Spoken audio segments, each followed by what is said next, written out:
முன்னாள் முதல்வர் எடப்பாடி அவர்கள் அவர் ஒரு மக்கள் சந்திப்பு பயணத்தை போயிட்டுருக்கார். எந்த அமைச்சராவது, எந்த துணை முதல்வர், எந்த முதல்வராவது அதை பற்றி ஏதாவது பதில் சொல்கிறாங்களா? ஒன்றுமே கிடையாது. ஆனால் விஜய் 2 நாள் தான் போயிருக்காரு. நீங்கள் எண்ணி பாருங்கள், எத்தனை அமைச்சர்கள், எத்தனை நிர்வாகிகள், எத்தனை தலைவர்கள், துணை முதலமைச்சரே இப்போ வந்துட்டார் ஃபீல்டுக்கு. இவங்க ஏன் பயப்படுறாங்கன்னு சொன்னால், இந்த அதிகாரமும் இந்த ஆட்சியும் போச்சுன்னு சொன்னால் எடப்பாடி இப்போ எவ்வளோ கஷ்டப்படுறாரு, எவ்வளோ பேர் என்ன கேள்வியெல்லாம் கேட்குறான். அதே மாதிரி திமுகலாம் கேட்பாங்க. வெளிநாட்டு முதலீடா அப்படின்னு ஒரு இக்கண்ணா வச்சு பேசினாருங்களே. இதை யாராவது இது மாதிரி துணிச்சலோடு ஒரு எதிர்கட்சி தலைவராக முதலமைச்சர் ஸ்டாலினை இப்படி பேசியிருக்காங்களா? அதனால் பயப்படுறாங்க. இப்போ எடப்பாடி பேசினாருன்னு சொன்னால் உடனே திமுக ஆட்சியாளர்கள் கொடநாடு கொலைக்கேஸு கொள்ளைக்கேஸ் ஃபைலை தூசு தட்டி எடுக்கிறாங்க. ஆனால் விஜய்க்கு அந்த பிரச்சனை இல்லை. அவர் டேர் டெவிலாக அடிக்கிறாரு. இப்போ இவங்களுக்கு அதுதான் பதட்டமாக இருக்குது. கமல் ஒரு நல்ல கலைஞருங்க, டீசன்ட் மேன், ஜென்டில்மேன். அவர் சொன்னது சொந்த அனுபவமாக கூட இருக்கலாம். ஏன்னா அவர் நாடாளுமன்ற தேர்தல்லையும் சட்டமன்ற தேர்தல்லையும் அவர் போனார். நல்ல வரவேற்பெல்லாம் ஜனங்க கொடுத்தாங்க. ஆனால் இந்த அளவுக்கு வரவேற்பு இல்லை, அதை நம்ம ஒத்துக்கணும். அவருக்கு விஜய்க்கு கிடைக்கிற வரவேற்போ எழுச்சியோ இல்லை. கமலஹாசன் அவரை எந்த அளவுக்கு கேவலப்படுத்துகிறாங்க திமுகவில். கரு பழனியப்பன் சொல்கிற ஒரு திமுக நிர்வாகி விஜயை நான் விமர்சனம் செய்ய மாட்டேன். ஏன்னு சொன்னால், கமல் மாதிரி அவரும் போனி ஆகாமல் கடையை மூடிட்டு இங்கே ராஜ்யசபாவுக்கு அடுத்த வாட்டி நம்மக்கிட்ட வருவார், நம்ம கொடுப்போம். இல்லை சார், இது நம்ம கிண்டல்ன்றதை விட இவ்வளோ மானங்கிட்டு நம்ம அந்த கூட்டணியில் இருக்கணுமா? முதல்ல திமுகவோட கூட்டணி வைத்தது மூலமாக எந்த திமுகவை அவர் கடுமையாக விமர்சனம் பண்ணாரோ, லஞ்சம், ஊழல், குடும்ப அரசியல் இதெல்லாம் மாற்றணுன்றதுக்காக தானே அவர் டிவியெல்லாம் உடைச்சார் டார்ச் லைட்டில். இன்றைக்கி அதே கட்சி கூட போய் சேர்ந்துக்கிட்டு நான் பாஜகவை எதிர்க்கிறது நான் தப்புன்னு சொல்ல, ஒரு எதிரியோட சேர்ந்து இன்னொரு எதிரியை வீழ்த்துறதுன்னு. தரமான நாட்டுக்கோழி வாங்க நம்ம கடைக்கு வாங்க. டெய்லி மார்ட், பாடி சிவன் கோவில் அருகில், பாடி. மக்களே, அன்பு வணக்கம். இன்றைய நமது சிறப்பு நேர்காணலில் நம்முடன் இருப்பவர் அரசியல் விமர்சகர் சி.கே. மதிவணன் சார் அவர்கள். சார் வணக்கம். வணக்கம். இப்போ 75 வருட ஒரு பழமையான கட்சின்னு சொல்லலாம். அவங்க ஏன் முதல்ல விஜயை பார்த்து பயப்படணும்? ஏன்னா எத்தனையோ அரசியல் கட்சி தலைவர்களை திமுக பார்த்துருச்சு. எம்ஜிஆராக இருக்கட்டும், ஜெயலலிதாவாக இருக்கட்டும், அப்புறமா விஜயகாந்தா இருக்கட்டும், இவங்களெல்லாம் பார்த்து பயப்படாத திமுக விஜயை பார்த்து மட்டும் ஏன் பயப்பட போகுது? ரைட், நல்ல கேள்வி. இப்போ ஒரு மாதத்துக்கு மேலே எதிர்கட்சி தலைவர் முன்னாள் முதல்வர் எடப்பாடி அவர்கள் அவர் ஒரு மக்கள் சந்திப்பு பயணத்தை போயிட்டுருக்கார். தமிழகத்தை மீட்போம், மக்களை காப்போம்னு போயிட்டுருக்காரு. எந்த அமைச்சராவது, எந்த துணை முதல்வர், எந்த முதல்வராவது அதை பற்றி ஏதாவது கிண்டல் தான் பண்ணிகிட்ருக்காங்க. சுந்தரா ட்ராவல்ஸில் போயிட்டுருக்காரு அப்படின்னு சொல்லிட்டு. அவர் எழுப்புகிற எந்த பிரச்சனைக்காவது எதுக்காவது பதில் சொல்கிறாங்களா? ஒன்றுமே கிடையாது. ஆனால் விஜய் 2 நாள் தான் போயிருக்காரு. நீங்கள் எண்ணி பாருங்கள், எத்தனை அமைச்சர்கள், எத்தனை நிர்வாகிகள், எத்தனை தலைவர்கள், துணை முதலமைச்சரே இப்போ வந்துட்டார் ஃபீல்டுக்கு. அப்போ இவங்க ஏன் பயப்படுறாங்கன்னு சொன்னால், அதிமுக எதிர்க்கட்சியாக இருந்தாலும் அது பின்னால் ஏகப்பட்ட பிரச்சனைகள் இருக்குது, ஓட்டைகள் இருக்குது, உடசல் இருக்குது. அதனால் அதை தங்களால் வீழ்த்தி விட முடியும் என்ற நம்பிக்கை இருந்தது அவங்களுக்கு. ஆனால் விஜயினுடைய தாவேக்கா புதிய கட்சி, இளைஞர்கள் எக்கச்சக்கமாக இருக்காங்க. அப்போ அவங்களுக்கு நியாயமான அச்சம் இருக்குது. நான் இப்போ சொன்னேன் பாருங்கள், 5 வருஷத்துக்கு அப்புறம் அவங்களுக்கு மறுபடியும் ஆட்சி என்பது கனவாகவே இருக்குது. இல்லை சார், அப்போல்லாம் ஸ்ட்ராங்கான ஒரு ஆப்போசிட் பார்ட்டி இருந்தது. இப்போ அப்படி இல்லைல்ல. அதாங்க அந்த இடத்த தான் விஜய் பிடிக்கிறாருன்ற. விஜய் புதிய கட்சியாக இருக்கலாம், இளைஞர்களுடைய கட்சியாக இருக்கலாம், அனுபவம் இல்லாத ஒரு கட்சியாக இருக்கலாம். ஆனால் அவருடைய பேச்சு, அவருடைய அந்த நடவடிக்கைகள் பார்த்திங்கன்னு சொன்னால் வேறு கட்சியில் இருக்கிற அனுபவஸ்தர்களெல்லாம் கொண்டு சேர்க்கும். அதனால் அவங்க பயப்படுறாங்க. ஏன்னா இந்த அதிகாரமும் இந்த ஆட்சியும் போச்சுன்னு சொன்னால் எடப்பாடி இப்போ எவ்வளோ கஷ்டப்படுறாரு, எவ்வளோ பேர் என்ன கேள்வியெல்லாம் கேட்குறான்.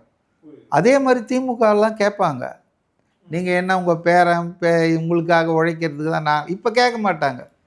இப்போவே துரைமுருகன் என்ன கேட்டார், 2 துணை முதலமைச்சர் உருவாக்கி என்ன ஒன்று, தம்பி உதய ஒன்று ஆக்குங்கன்னு தான் கேட்டார். இல்லை சார், இப்போ இதெல்லாம் வந்து ஒரு செய்தி தானே சார். ஏன்னா இப்போ திமுக வந்து ஒரு கட்டுக்கோப்பான ஒரு கட்சி. அதெல்லாம் நீங்கள் தான் வச்சுக்கணும். கனிமொழிக்கும் அங்கே உள்ள நடக்கிற விஷயங்கள் அவங்கள எப்படி உதாசீனப்படுத்துகிறாங்க, 2வது இந்த குடும்பத்தை சாராதவர்கள் ஒட்டுமொத்தமாக எப்படி நிராகரிக்கப்படுகிறார்கள், இதெல்லாம் வந்து எல்லாருக்கும் தெரிஞ்சுது. ஆனால் எல்லாரும் அதிகாரம் இருப்பதால், ஆட்சி கையில் இருப்பதால் அவங்கெல்லாம் அமைதியாக இருக்காங்க. த மொமெண்ட் இப்போ வயசாச்சுன்னா தான் உங்களுக்கு நோயெல்லாம் அதிகமாக அடிக்கும். ஏன்? நோய் எதிர்ப்பு தன்மை குறையும். இளம் வயதில் வந்து உங்களுக்கு கல்லை தின்னா கூட ஜீரணம் ஆகிடுவாங்க. அதுபோல் ஆட்சியில் இருந்தால், இதே எடப்பாடி இப்போ ஆட்சியில் இருந்தாருன்னு வச்சுங்க, செங்கோட்டையன் இப்போ பேசுவாரா இப்படி? அப்போது அதிகாரமும் ஆட்சியும் தங்கள் கையை விட்டு போச்சுன்னா, எதிர்க்கட்சியாக உட்காந்து 5 வருஷம் சமாளிக்கிறது அது ஒரு பெரிய கஷ்டம். கட்சியையே கட்டுக்கோப்பாக வச்சுக்க முடியாது. எனக்கு ஆனானப்பட்ட கலைஞரே தொடர் தோல்விகளால் துவண்டு மதிமுகன்ற கட்சியை வைகோ உடச்சி எடுத்துன்னு போனார்ல. இப்போ அது சிறுத்து போயிருக்கலாம். உடையும் போது செங்குத்தாக உடைஞ்சது. எத்தனை மாவட்ட செயலாளர்கள், எனக்கு தெரிஞ்சு 10-12 மாவட்ட செயலாளர்களே திமுக மாவட்ட செயலாளர்கள்னால் எவ்வளோ பவர்ஃபுல். அதனால் திமுக ஒன்றும் பெரிய அசைக்க முடியாத, உடைக்க முடியாத, பிளக்க முடியாத சக்தி கிடையாது. அதிகாரத்தில் இருந்தால் எல்லாருக்கும், இப்போ முதலையின் பலம் சொல்லி தண்ணீரில் சொல்லுவாங்க. தண்ணியை விட்டு வெளியே வந்ததுன்னா அதுக்கு பலம் இல்லாமல் போயிடும். அது மாதிரி தான் இந்த அரசியல் கட்சிகள்லாம் ஆட்சியில் இருந்தாங்கன்னா அவங்க பலமே வேறு. அப்போ அதனால் அவங்க ரொம்ப அச்சப்படுறாங்க. அதிகாரம் போயிடுச்சுன்னா எத்தனை வழக்குகளை சந்திக்க வேண்டியிருக்கும். நிறைய இப்போ பார்த்தீங்கன்னு சொன்னால் பத்திரப்பதிவுத்துறை மூர்த்தி பல ஆயிரம் கோடி ரூபாய் மோசடி நடந்திருப்பதாக பரவலாக சொல்கிறாங்க.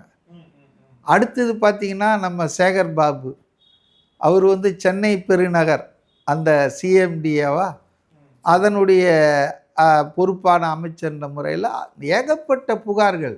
இவங்க 2 பேரும் நான் சொல்கிறது ஒரு உதாரணம் தான். எல்லா அமைச்சர்கள் மேலேயும் புகார் இருக்குது.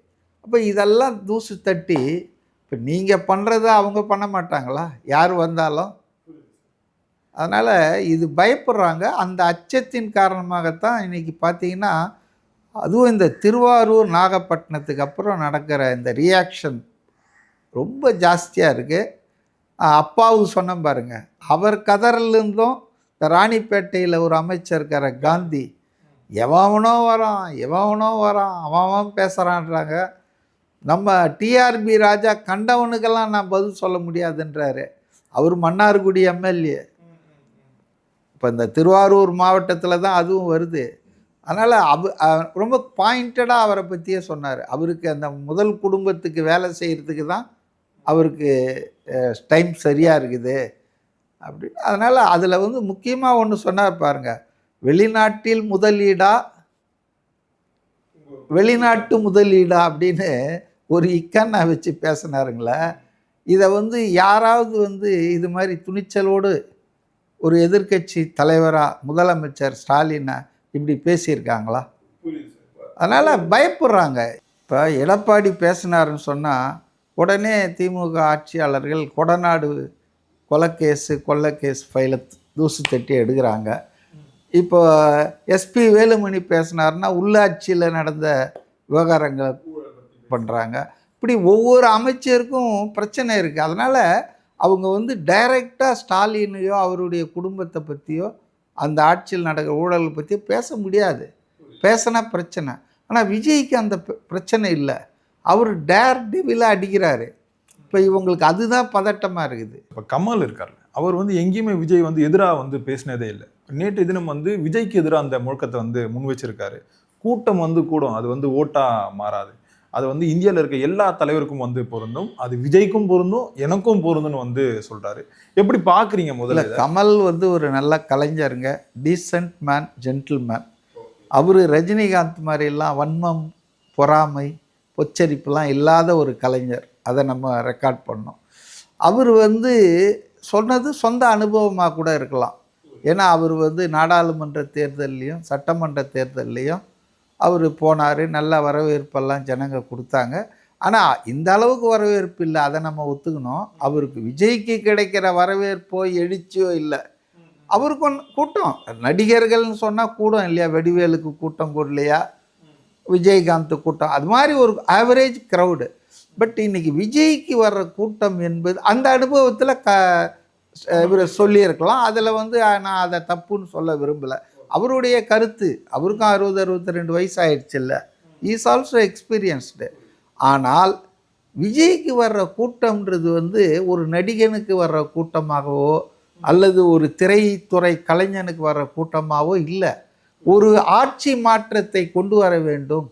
இந்த 2 கட்சிகளின் தொடர் ஆட்சியால் சலிப்படைந்த மக்கள், வெறுப்படைந்த மக்கள் ஒரு மாற்றம் தேவை 2026.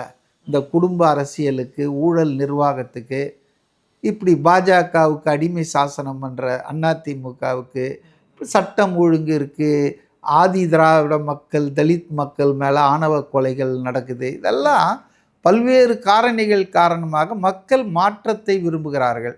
அந்த மாற்றத்தினுடைய பிரதிநிதியாக விஜயை பார்க்குறாங்க. அதனால தான் இந்த எழுச்சி வருது. இந்த அளவுக்கு எழுச்சி எந்த நடிகருக்கும் வந்ததில்லை. மேபி எம்ஜிஆர் காலத்தில் வந்திருக்கலாம். ஈவன் விஜயகாந்த் கூட இந்த அளவுக்கு எழுச்சி வரல. இது ஒரு தன்னெழுச்சியாக வருது. ஸோ அதனால் கமல்ஹாசன் சொன்னது அவருடைய அனுபவத்திலேருந்து இருக்கலாம். பட் அவர் விஜய்க்கு பொருந்துன்னு சொன்னதை நான் ஏற்றுக்கல. இது விஜய்க்கு பொருந்தாது. ஏன்னா அவர் திரைக்கலைஞர்ன்ற முறையில் வரலை, அரசியல் மாற்றத்துக்கான தூதுவனாகத்தான் விஜயை பார்க்குறாங்க. ரெண்டாவது, இப்போ பாருங்கள், கலைஞர் இது கமல்ஹாசன் ஒரு நல்ல கலைஞர், புத்திசாலியான ஆள். ஆனால் அவரை எந்த அளவுக்கு கேவலப்படுத்துகிறாங்க திமுகவில். அந்த ஒரு ராஜ்யசபா சீட்டு வாங்கினதை வச்சு நேற்று நான் ஒரு மீட்டிங்கில் பார்த்தேன் தொலைக்காட்சியில். நம்ம கரு பழனியப்பன் சொல்கிற ஒரு திமுக நிர்வாகி, அவர் பேசுகிறாரு. திமுக நிர்வாகி தானே, இயக்குனர்கள்லாம் இப்போ திமுகவில் தானே இருக்காங்க. அவர் சொல்கிறாரு, விஜயை நான் விமர்சனம் செய்ய மாட்டேன். ஏன்னு சொன்னால், கமல் மாதிரி அவரும் போனி ஆகாமல் கடையை மூடிட்டு இங்கே ராஜ்யசபாவுக்கு அடுத்த வாட்டி நம்மக்கிட்ட வருவார், நம்ம கொடுப்போம், அதனால தான் நான் அவரை விமர்சனம் பண்ணலன்னு யார் அவர் விஜயை கிண்டல் பண்ணுறதா நினச்சிக்கிட்டு தங்கள் கூட நிற்கிற கமல்ஹாசனை கிண்டல் பண்ணியிருக்காரு. இல்லை சார், இப்போ இது நம்ம கிண்டல்ன்றதை விட இவ்வளோ மானங்கட்டு நம்ம அந்த கூட்டணியில் இருக்கணுமா? முதல்ல அது கமல்ஹாசனும் அவருடைய கட்சியும் தான் முடிவு பண்ணணும். ஏன்னா திமுக ஆட்கள் எல்லார் ஓட்டையும் வாங்கிக்குவாங்க. ஆனால் ஜெயிச்சா மற்ற கட்சிகளை நாங்கள் போட்ட பிச்சைன்னுவாங்க. ஆர்எஸ் பாரதி எத்தனையோ முறை பேசியிருக்காரு, அமைப்பு செயலாளர். இப்போ கூட்டணி என்பது 2 பேருக்கும் பெனிஃபிஷியலாக இருக்கிறதால தான் கூட்டணி வருது. அவங்க ஓட்டு உங்களுக்கு கிடைக்கிது, உங்கள் ஓட்டு அவங்களுக்கு போகுது. அப்படி இருக்கும்போது இது நான் போட்ட பிச்சை, நான் கொடுத்தேன்னா இந்த அகங்காரம் ஆணவம் அரசியலில் அதிக நாள் நீடிக்காதுங்க. இதனால் கமல்ஹாசனுக்கு இதெல்லாம் தேவையில்லை தான். அவருக்கு இருக்கிற அந்த கலைத்துறை அனுபவத்துக்கு, திறமைக்கு இவர் அரசியலில் வரணும், பிஜேபி எதிர்க்கணும் அப்படிலாம் சொல்கிறாரு. இப்போ ரொம்ப இதாகிட்டாருங்க. அதாவது எந்த அளவுக்கு போயிட்டாருன்னா, அவருடைய இந்த திமுக கூட்டணி நியாயப்படுத்துறதுக்காக அவர் ரொம்ப கஷ்டப்பட்டு, அது நீதி கட்சியிலேருந்து திமுக வந்தது, மனித நேய கட்சியிலையும் நீதி இருக்குது, நாம் ஒன்றா இருக்கிறோம், அப்படி இப்படின்லாம் சொல்கிறாரு. பட்டு அவர் பொறுத்த வரைக்கும் அவர் அரசியல் ரீதியாக வீழ்ந்துட்டார். திமுகவோட கூட்டணி வைத்ததன் மூலமாக எந்த திமுகவை அவர் கடுமையாக விமர்சனம் பண்ணாரோ, லஞ்சம், ஊழல், குடும்ப அரசியல் இதெல்லாம் மாற்றணுன்றதுக்காக தானே அவர் டிவியெல்லாம் உடைச்சார் டார்ச் லைட்டில். இன்றைக்கி அதே கட்சி கூட போய் சேர்ந்துக்கிட்டு நான் பாஜகவை எதிர்க்கிறது நான் தப்புன்னு சொல்ல. ஆனால் நீங்கள் யாரை எதிர்த்து அரசியலுக்கு வந்தீங்க, அவங்க கூடயே போய் கூட்டணி. ஆமாம், அது மட்டும் இல்லை, இவங்க எப்படி விஜய் அதில் நல்லா ஸ்டாண்ட் எடுக்கிறார். பாஜகவை எதிர்ப்பேன், அது கொள்கை எதிரி. ஆனால் இவங்க அரசியல் எதிரி. இவங்க கூட சேர்ந்து அவனை எதிர்க்க முடியாது. ஒரு எதிரியோடு சேர்ந்து இன்னொரு எதிரியை வீழ்த்துறதுன்றது தவறான ஒரு அணுகுமுறையாக தான் இருக்குது. பொறுத்திருந்து பார்ப்போம் சார் என்ன நடக்குதுன்ட்டு. ரொம்ப நன்றிகள் சார், எங்களோட நேரம் பகிர்ந்தமைக்கு. நன்றி சார். ஓகே. தரமான நாட்டுக்கோழி வாங்க நம்ம கடைக்கு வாங்க. டெய்லி மார்ட், பாடி சிவன் கோவில் அருகில், பாடி.